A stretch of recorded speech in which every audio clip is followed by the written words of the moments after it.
Hey everybody, in this video tutorial I'm going to show you how to split cells in a Google Sheets spreadsheet. Alright, so we have two examples here, and what we want to do is split one cell, so in this case the name, into two cells. So we want to have a separate last name and a separate first name column and cell, and we will do the same with states. So I'm going to show you that you can have many kind of separators. So because what we have to do is split the cells based on the separator. So in the case of the names, it's a white space. It's basically a space between the names.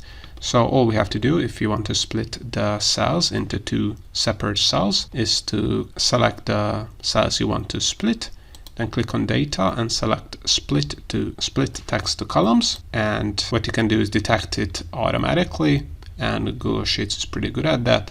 But in this case, we can also select the separator space. And as you can see, the text has been split into two cells in this example. But as you have probably seen, you can not only use space as a separator, but also as, for instance, commas in this example. So commas in this example. So what we have to do is, again, select the cells we want split, click on data in the menu bar, select split text to columns in the drop down, and as you can see, automatically it has split the state into the state name and the abbreviation of that state name. As you can see, it has been automatically detected. So now this is how you can split cells in a Google Sheets spreadsheet.